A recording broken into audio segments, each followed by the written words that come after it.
Hi, friends. This is Nicole Havelka, your mind change coach, and I am here to help you recover from and prevent burnout.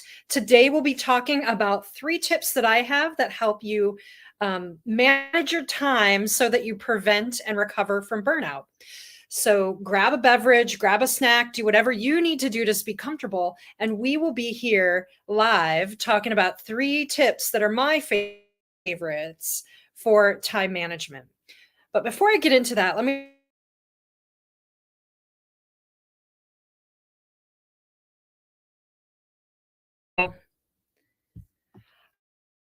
I'm sorry if you're having a little trouble. My internet apparently is unstable again today. I apo- I'm going to try really hard not to swear on a live feed. Gosh, I hope that you're swear. So I have 3 things, and I'll do this really quickly since it seems that we're having trouble with the interway. I am There are 3 things that I would say have helped me, and I know have helped others that I coach in working through this. But what I want to say before I get into those 3 things is that time management stuff is not your fault. So here's the problem: the racist patriarchy and toxic capitalism teaches us from the time we're very small that our only value comes from what we do and what we. That means that if we're resting, we're making time for rest, um, we are not being productive. We are not being successful by those standards. We are not achieving. So if we rest, we feel like that doesn't count, that's not right. We have to keep going. So we pack our calendars with way too many things that we could ever get done. So there are some time management tips, again, that I teach folks who I work with and that I use myself that have been extremely helpful and that are helpful week to week for me. So let me tell you what those are. Number one, set priorities. Something that I learned from a coach recently that is really helpful is thinking in terms of priority projects. So instead of making big ranked lists, although if you have a brain that likes to spreadsheet things like that, go for it. But I would say pick one thing per day to focus on, to set as your priority project. But one thing per day with in 3 different categories. What is your priority for yourself? So what is the priority activity that you have for taking care of yourself that day? You can do these for a week or a month or longer as well. So, what today is your priority project? If you know what that is, what is the thing you'd like to do to take yourself today? Drop that in the chat if you haven't already. Second, prioritize relationships. Who are the people that you want to connect with today? So, that can be your spouse or your children, that could be your partner, that could be a friend, that could be, reconnecting with someone you haven't talked to for a while. What priority do you have for relationships in this day? And then finally, and I try to encourage people to do this last, what is your priority for today in terms of your work? So what is the one chunk? What do you need to block time for that you really need to get done today? Now, there may be a host of other smaller tasks you do as well, but if you're clear, I would appreciate, like, it's really good to know, okay, this is the thing I have to get done today, and making sure that you're leaving time for that in all of the areas, not just in terms of work, but in terms of those things as well. And we'll talk a little bit more about how you make that time in a minute. And then the next thing that has been really helpful to me, reducing distractions. So I would really suggest that you take down as many distractions as you possibly can. So that might mean a couple of different things. We can do this by changing settings on your phone. So phone and your computer. I know years ago, I used to get like a little banner notification, like every time an email, even email thing. At some point, I said, okay, no more of this. And I shut down banner notifications for email entirely. They're gone. I haven't had them in years. And you know what? Nothing has ever like stayed on fire or people have died because of this. So everything looks like it's an emergency if it's a banner notification on your computer.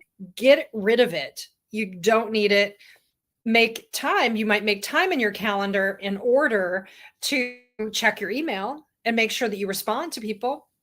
But by and large, you don't need to respond to every email or every text or everything in the moment. Very rarely is it an actual emergency. So another thing I like to use, at least on an Apple phone, and I know there's ways of doing it on Android as well, but they all have ways of doing focus settings. So if you're in work mode, like I am right now, I have almost all notifications set to be silent. I don't get notifications on my phone. I don't get most of them. There's a few things I let get through. Texts from a few particular people. I get my notifications for like an appointment that's on my calendar, but beyond that, nothing comes through on my phone or my computer. Turn those off. That's an easy win that will get you less screen time and help you focus on what your priority projects are. So related to that, if you're working in an office where you might get distracted a lot by people, if there's certain things you need to do that you know you need uninterrupted time for, get away from the office if you can. Go work in a coffee shop if that's available to you. I know that's not always true, but go work in a coffee shop. Ask to work at home for a few hours if you haven't already. Hopefully, the pandemic has broken that open and people have realized that staying at home to do certain kinds of work is actually really important. There's also good times for being in an office and being collaborative with people as well. There's a time for both. But there are times when, if there's a particular project, if you're it depends on what the work is that you need to get done. There are times to focus. And then there's also times to focus on other things, like on yourself. Plan to go to a class for yourself. Hey, Emily, I just saw you join. Awesome. Hi, Emily. So nice to see your face, or your avatar, I should say, on the feed. Welcome. If you have what are the things you do to help block your time and stay focused or reduce distractions is actually what we're talking about. So if you have any questions, Emily or anyone else who's out there, feel free to drop those in the chat. And then my final tip is to block time. And I teach people this over and over again. I've been referring to this the whole time. So as you set your priority, that again is your priority for yourself, your priority for your relationships, and your priority for work. As you set that, block time in your calendar for it. So your calendar isn't only for your appointments, although those would go in there too. You would make time for make time to chat, make time on your calendar for the things that you really need to get done.